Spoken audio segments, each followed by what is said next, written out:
Are you ready, comrades? Here's a bit of introduction about the novel we're going to be reading as part of our social justice unit, Animal Farm by George Orwell. So, to truly understand this novel, you need to understand how this story is an allegory. So, critics or people who write about literature consider Animal Farm to be an allegory of the Russian Revolution. As we talked about in class, or you may have learned in classes previously, an allegory is a poem, or in this case, it's a story that has parallel, literal, and symbolic meanings. Think about the idea of being parallel in math. Two things running side by side. You have a literal meaning and a symbolic meaning, and both of those are necessary to truly understand a text. So when you read an allegory, it's not going to seem as realistic as other pieces. And in the case of Animal Farm, there are talking animals, and so it's going to seem like a fable. But this is done simply to give you deeper meaning into the insight of the text. So let's look at the idea of parallelism within a text. So we have the literal level, and it's the story as it appears, simply as it is told. So, for example, we have a story about a sailor who crosses the ocean in a small boat, and it is a story about a sailor who crosses an ocean in a small boat. There's no deeper meaning, there's no symbolism, it is a literal text. But if we look at the symbolic level of a text, every element, whether that's the characters, the plot, the descriptions, or when and where a story takes place, every element has a symbolic meaning. So let's take that same example. Perhaps a sailor could represent you or me. It can represent all of humankind. The storms at sea, they represent the struggles in life. Oftentimes you hear the term dark cloud as being a metaphor for the problems that we face in life. And perhaps the wind and the sails can represent the help of friends who guide us in the direction that we're supposed to be going in. So what happens when history and literature merge? It happens in the text of Animal Farm. So yeah, it's about animals, but all of these animals represent real life historical figures like this guy. So take a look at him. He looks kind of important. Obviously, he's in the military. We can infer by all of his decorations that he is well revered or high up. And that is true in the case of this character of the Russian Revolution. This is Tsar Nicholas II. Now, don't get confused by the term Tsar, it just means the king.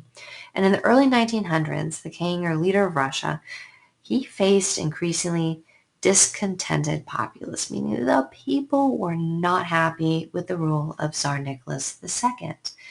See, before this, they had been in a feudal serfdom system, and many of them were feeling the promise of opportunity, but in actuality, they were struggling to survive under what they viewed as an oppressive government. So basically, people were not happy with Tsar Nicholas II in the early 1900s.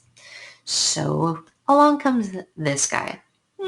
Doesn't look as important, maybe not military, but by the look on his face, he's stern and he has a purpose. This is Lenin, not John Lennon for the four of you that got that Beatles reference. That's not even how you spell that Lenin anyway. This is Vladimir Lenin.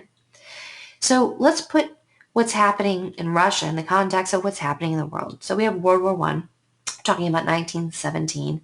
But in Russia, a revolution was starting to happen. People were in favor of overthrowing the current government in order to support a new form of government.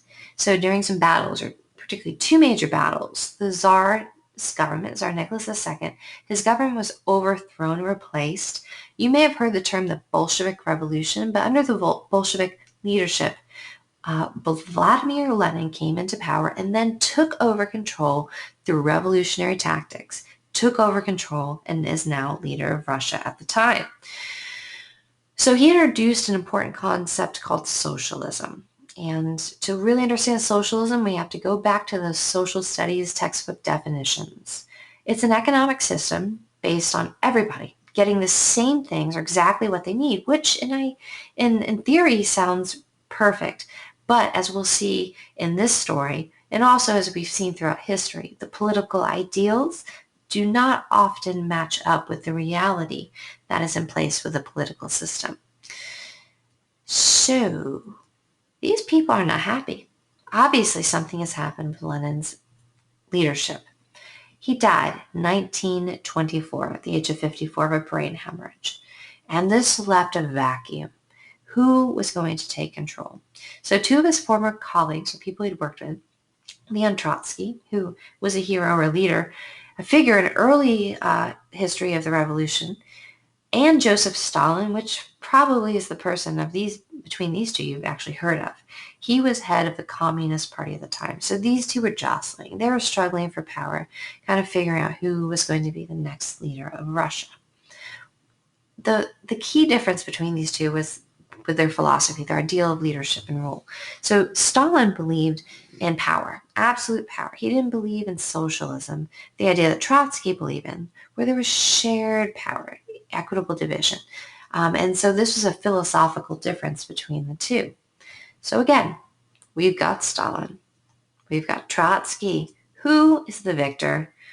In the left-hand corner, we have Joseph Stalin for the win. He won leadership or the battle, and he then deported Trotsky. He forced him into exile. He made him leave Russia permanently, never to return. And down the road in 1940, he actually ordered his execution. So there was no doubt about it that in this case, Joseph Stalin was the victor.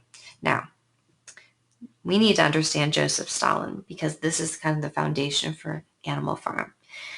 Now, I'm not sure, but I would say the term despotic does not have a positive connotation. Kind of think of tyrannical or a tyrant. Once he had this power that he craved, he really had this sense of urgency. He exalted nationalism or a sense of identity, and he decided he wanted to try to move the Soviet Union into a more modern industrial age, which sounds progressive. But in order to do this, his government seized or took control of all the farms. One of the foundations was the idea of collective farms. And I want you to remember these words, the 5-year plan, because you're going to see this represented in the windmill, I'm sounding Southern, sorry, that you're going to see in the story of Animal Farm. So this 5-year plan was an attempt to modernize Soviet industry. Now, if somebody came and said, hey, I'm going to take over your land, and you don't have much to say about it, obviously you're going to oppose it, just like the peasants in Russia at this time did. So in order to counter all of the resistance that Stalin was facing by his idea of collective farming, he used vicious military tactics, which you can only imagine the techniques that he used. One of the things he did was he rigged. Or if you rig an election, you kind of make it so it's in your favor. But in this sense, he rigged a trial. Remember, one of our basic human rights is the right to a fair trial. We are innocent until proven guilty. But somehow he rigged these trials that led to the execution or the killing. We don't know the exact number. What we're saying, an estimated 20 million.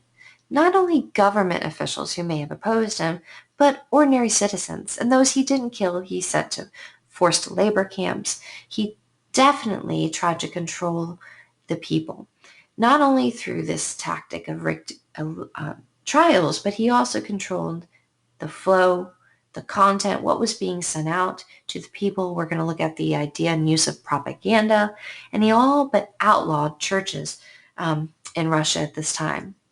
So we could call this period 1926 to 1939 totalitarianism. So let's go back to that social studies textbook. The definition is a form of government with a strong central rule, in this case, Joseph Stalin, who attempts to control individuals by one of two methods, either buying or bribing or being coercive to people in order for them to have complete loyalty to the leader, or the people who don't or are unable to buy loyalty, they're going to intimidate them. So you could say basically his regime he ruled by fear, people afraid of what would happen to them if they did not agree with his ideals, or he intimidated them. Obviously, a result was poverty, suffering, physical and emotional suffering, the deaths that we just talked about. This replaced the ideas, the dreams, the hope of a communist utopia, which the term utopia you learned about last year in your Quest for Perfection unit, and it was replaced by almost a political and social dystopia. So where did this idea of communists come from? It came from this man, Karl Marx, who looks remarkably like my grandpa Norton, I must say. Karl Marx was the man who planted the seed behind the Russian Revolution through his writings and his teachings. He was actually German. He was an intellectual, a very smart guy. He lived prior to all of this in the mid-1800s. And he looked at society and he wrote about the idea that society is divided into two segments or two parts. You have the working class and the owner class. So think about this even in the context of our society today. He believed there was a working class. They create all of the products. They do the work that produces the goods, while the owner class, they sit back, they enjoy the benefits of all the products, but they don't do any of the work themselves. He believed that this class division led to inequality and ultimately oppressed the working class. So what was his ultimate objective? What he wanted to accomplish is to create a classless system, no upper, middle, lower, working, no class, equality, where all of the resources and all of the work is shared for the benefit of all. How do you do this? Let's go back because we're going to the Beatles because we're going to talk about a revolution. He believed the idea was to overthrow current governments and to force this communist philosophy through revolution. I found this interesting. Those of you who read John Green, he sometimes incorporates into his books the last words of famous figures. So Karl Marx's last words were, "Last words are for those fools who believe they have not yet said enough." So as we look at this text, as we examine communism, think about this. Did Karl Marx say enough? And did what he say actually translate into action in Russia at the time? All right, the main allegory, the main thing you need to take away is that this philosophy, this idea of animalism, which you're going to see in the work by George Orwell, is equal to the idea of communism. This is the foundation. If you understand this, that they're not talking animals, they're historical figures, that they're not creating a philosophy called animalism, they're actually creating a satirical look at the idea of communism. And throughout this text, when you read, you need to consider, which animal represents which of these following characters. Not characters, these are actually real people that we learned about today. Tsar Nicholas II, who was the man overthrown by Vladimir Lenin, who established the Socialist Party. Then after his death, you had Leon Trotsky and Joseph Stalin, who founded his ideas on Karl Marx's philosophy of communism, both vie for power. And as you read the story, there's literally a whole barnyard of animals. And your job as you're reading is to refer back to this presentation, to research even further, and to constantly be thinking what animal or group of animal represents which individuals or groups of people within society during the Russian Revolution, and even apply this allegory to the idea of power in government today. So I'll ask you once again, are you ready, comrades?